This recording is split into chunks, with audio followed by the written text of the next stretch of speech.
to the leader of the Assembly, Speaker Heastie, that traveled up with his team to review the devastation that we faced. I have our County Executive Pacenti that is here today, as well as Mayor Lanigan, that have taken the lead on this devastation locally, as this is their community. And clearly from day one, I thank both of you for your dedication and commitment. I also have with me our chamber, new day two. So Bruce, thank you so much, and Melissa Royce with Connected Schools that has been out providing so much food. The Red Cross, clearly thank you for your support and guidance that you've provided, as well as so many community members that have come forward to provide support. The speaker is here today. He had planned on coming, and as the devastation hit 2 weeks ago, said, I'm still coming, Marianne, so I sincerely appreciate that, because as we look at what has happened to our community, I can count on my leader to be here to provide that support. I also see Scotty here, as behind us is so much of his equipment from his business, as well as the landlord. I thank both of you for being here today. I'd like to turn it over to the speaker at this point.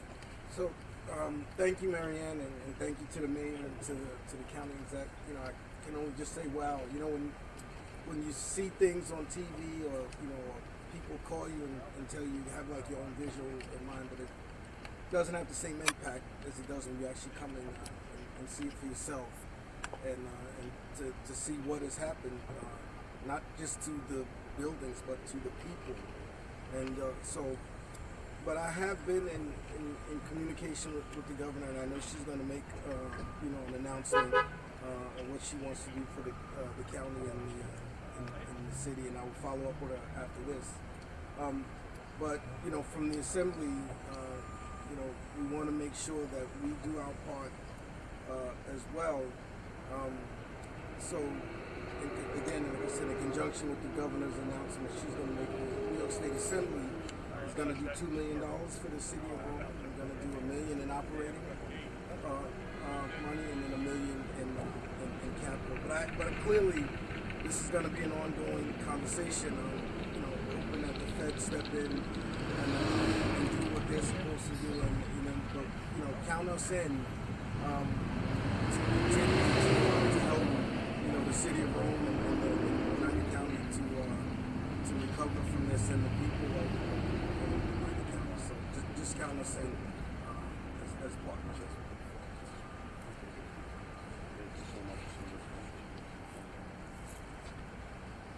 Good afternoon, guys. I just want to say thank you so much to the speaker for coming out today. Thank you to Marianne, always a huge supporter of us here in the city of Rome, and obviously my partner over there, the county executive, for his continued support. But I just want to say on behalf of the city of Rome, Speaker, thank you so much, and Marianne, for that $2 million commitment. It's really going to help us bring back the city to what it was, and I promise you guys from the very beginning we're going to come back bigger and stronger. So this is just a step in the right direction, guys. So I truly thank you for that. We look forward to this partnership moving forward. We look forward to the governor's announcement on her side of commitment to us, and it's going to be an ever-evolving situation here in Rome. You guys will probably see us back here in a couple weeks asking for more help, but I promise you every dollar and every bit of help is going to go in the right direction, and just keep your heads up, and thank you so much.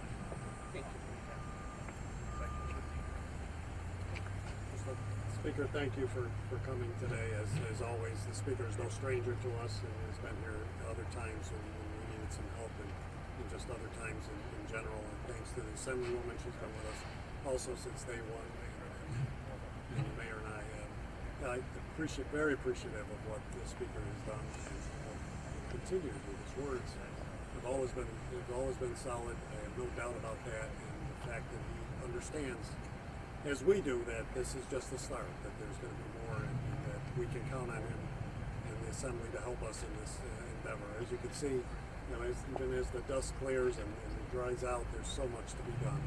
So, we're going to continue to work hand in hand, the city and the county together, and assist assistance from the state, which is essential to us because it's going to be a long haul. And obviously, we have expended a great deal, but we need to get homes rebuilt. We need to get streets cleaned up and redone in terms of greenery and everything else. But we need to get buildings down so we can develop and do what we can, and to the businesses that have been impacted, do everything we can to help them. So we continue to help people every day. Our fund is growing. So is the business fund, and so we encourage people, if you haven't, call in for those two levels of assistance. But once again, Speaker, thanks for your leadership. And again, I can't thank you enough as always. But as my colleagues have stated, this is step one. I know there's much to be done, and at all levels of government, we want to make sure that everyone is aware. So the steps that are occurring at this point are slow and steady, but clearly the devastation is one that we all understand. Did anyone have any questions? Something from another for yourself or for the speaker, the $2 million. Where is that coming from in terms of where inside the New York State budget, and what is the process of how it's actually being delivered to Rome? Is it a donation into those funds? Is it given straight to city government? So during the budget process, sometimes, let's say, discretionary capital and discretionary money for opportunities such as this are put in the budget. So the Assembly has discretionary funding that we're going to be using to this, and we just have to send the notification to the Division of Budget, and then they will follow through with getting the money to the city. Where do things stand with getting federal funding? How is the Assembly involved with talking to FEMA? Has the governor spoken to you about how that's going? That's more for the governor and the county exec to handle that. But like I said, I've been in communication with the governor over the last couple of days. When I told her, reminded her that I was coming, but I'm going to speak to her again after when I head back to Albany today to kind of get the update. But I want to do all I can to make sure that the city and the county get everything that they need. What can you tell us about demolitions? That might be a question. Yeah, that might be for you. Okay. Sorry about that. What are you looking for? Just what do you know so far about demolitions, and is there any funding that goes towards that, or what does that look like? So that's what we're working on right now. Is obviously, if you notice, we started demolition on the 233 building, which is the mural building in our downtown. Right from day one, me and the county executive said that we want to make sure we're moving at a fast pace and taking some of these buildings down that are obviously dangerous to our community. The property owner here has been diligent on removing the debris and taking down bits and pieces of his building as he can go. And that's what we ask, is doing that and continue the progress that we've seen so far. That's what we're ultimately asking for. The letter that we wrote to the governor talked about how we need a lot of money for demolition. There's going to be several properties that people are underinsured or don't have insurance. They're not going to be able to handle to take those down. It's ultimately going to fall on our laps to take them down. So we are working with the governor's office. We're working with each other in the county side and the city side to come up with funding to do those demolitions. But there is going to be a lot of it, and we're going to need help with it. So, Mayor, I believe it's 86. Is it 86 residential properties that are beyond repair? yes. So we have a total of, I believe it's around 440 houses that were affected through the storm. At this point, 7 are complete losses, and 86 were deemed unsafe, unfit. So those are the ones, if you drive around the city, you'll see the red placards on them. Those are the 7 plus the 86 that people can't currently reside in. Whether it's a privately owned property and they have insurance and they're going to have it fixed and then they can reoccupy it after that, or you're going to see some where people just don't have the funds to fix them and they're going to remain the way they are, and those are going to be the ones that fall into that demolition pool that we're going to have to go in and take them down. By no means do I want to sit for 3 to 4 years and wait for these homes to be taken back on back taxes. We want to move forward with them and get them down as soon as possible, so we don't have that risk. We were blessed enough to not have anybody injured or killed during this. The last thing we want is somebody to get seriously injured or killed because we weren't able to move on properties quickly. So, Do you have much of a tally, a hard cash figure about what the cost is going to be, whether it be for demolition or for getting homes fixed? I'm going to stick at our 25 million. That obviously is a number that we came up with. That worst case scenario, what we need to do, and do I hope it comes in a lot less? Absolutely. Do I hope there's a lot more that we can fix up instead of demoing? Absolutely. But we want to look at it as big picture. I'm somebody that looks to the future, and we want to plan for it, and that's what we're planning for. County executive, as you are doing work, I know that we've spoken to you a number of times now about the FEMA process at large. I know that you've had disagreements with FEMA in the past when it came to flooding in certain areas. We spoke with the city of Oneida, appreciating that's in Madison County, about it taking 2.5 years for them to get funding after their horrific flooding in 2013.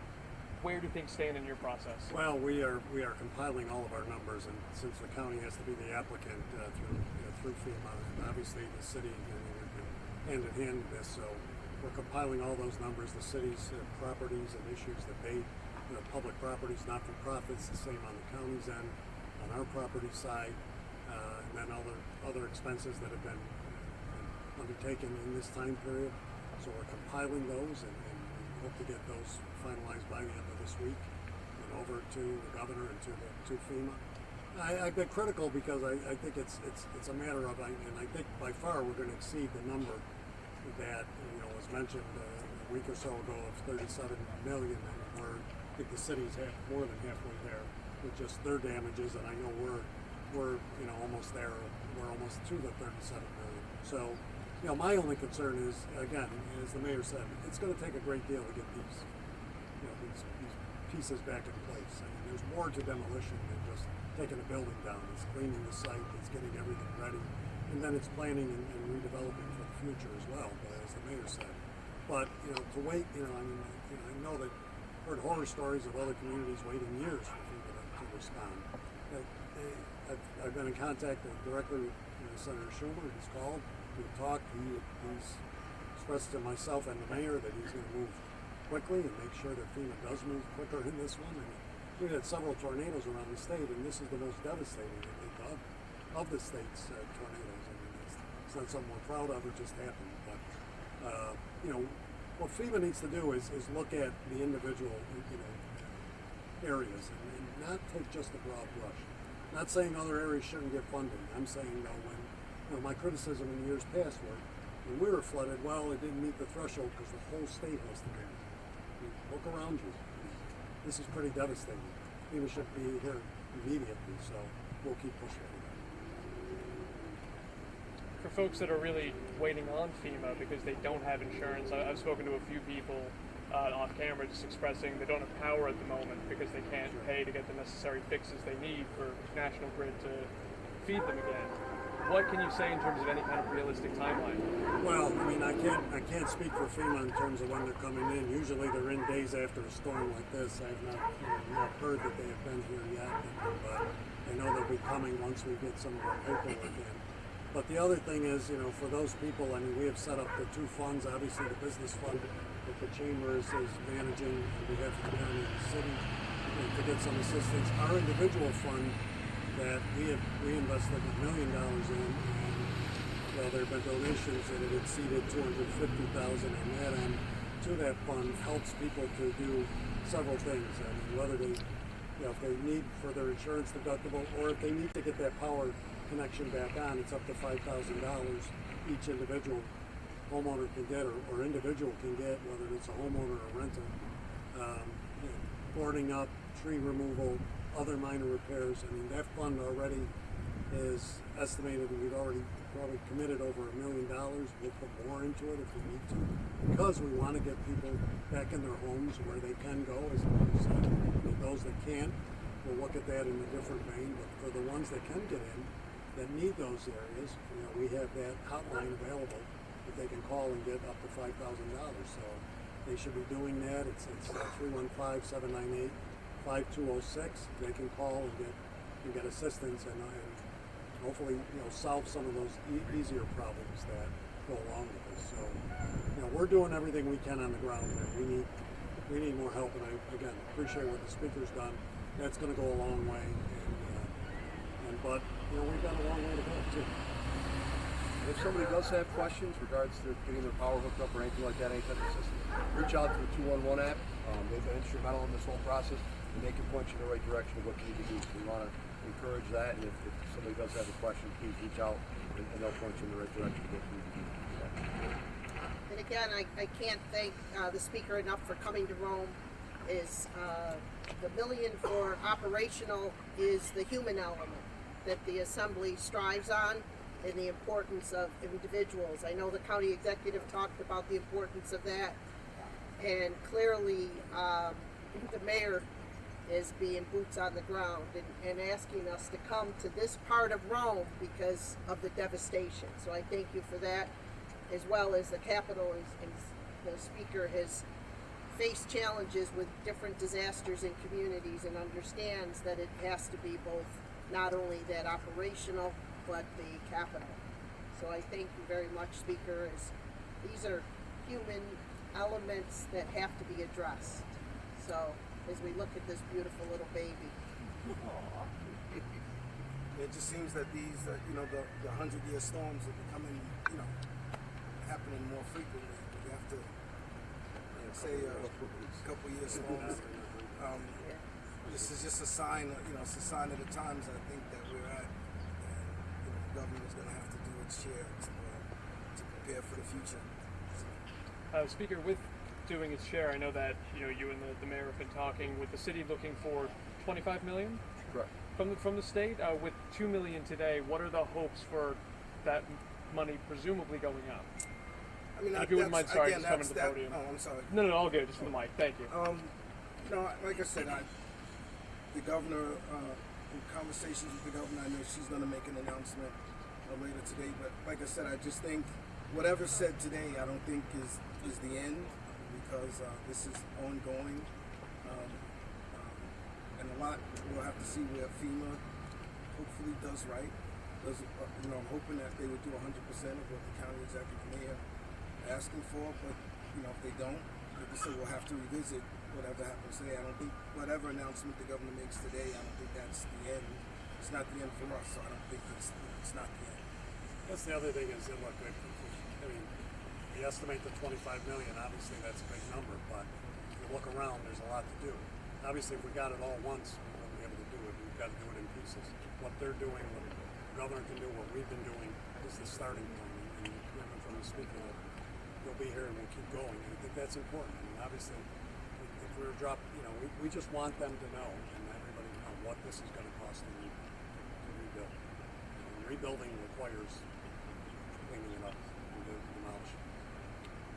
I do want to add that thanks to all community members of the support that's been overwhelming, and our direction through our nonprofits is the community just continues to be a part of the solution, which is greatly appreciated.